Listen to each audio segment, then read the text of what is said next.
Good morning mga ka-single mothers, mga followers. Ngayon katatapos kong mag-exercise, mag-jogging-jogging dito sa looban ko lang ng bahay at exercise. Ayan, ngayon naman magtitimpla tayo ng gatas. Ito na ang gatas ko. Nilagyan ng pangalan, Lorna Milk. For adult ito Anlin. Para sa mga pampalakas sa buto. Ngayon, ito tayo ng gatas, nagtitimpla ako. Dagdagan ko pang kaunti.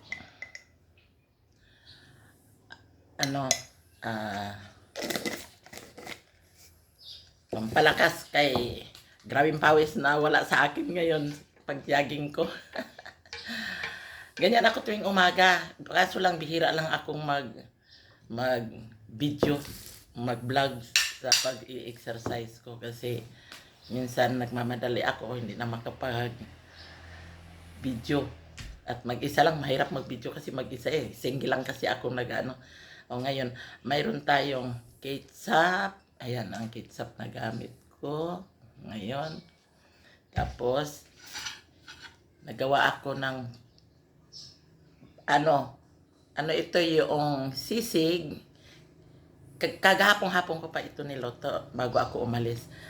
Sisig ito, ang ginawa ko yung sisig, nilagyan ko ng harina, paminta, bawang, sibuyas, hot sauce, ketchup, tapos asin, chicken powder.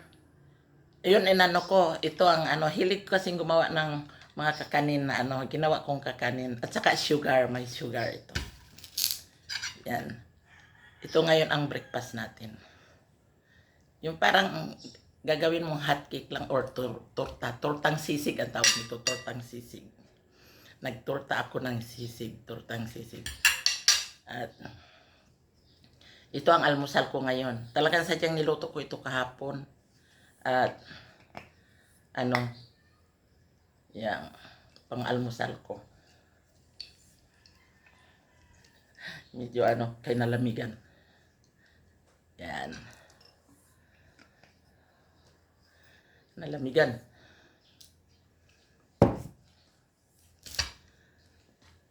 Kain na tayo mga followers. Mga ka-single mother. Inom muna tayo ng milk. Grabe yung pawis ko. Maya mag-shower.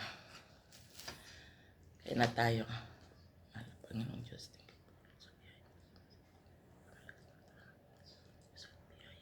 Amen. Thank you Lord sa biyaya. Kaya na tayo mga ka-single mother.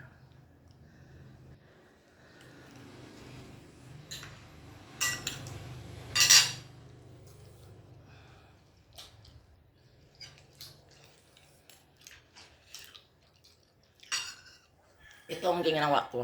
Double purpose ito. Pwede mong iulam. Pwede mong imerenda. Okay lang. Turkang sisig, tawag nito. Pero marami ako nitong hinalo. Kain mga followers. Ay, mahaba na ang ko. Salamat sa Diyos sa mga biyaya at sa muling pagising natin ngayong magandang umaga at magandang buhay. Bye-bye. Mga ka-single mother. See you later again. Bye-bye.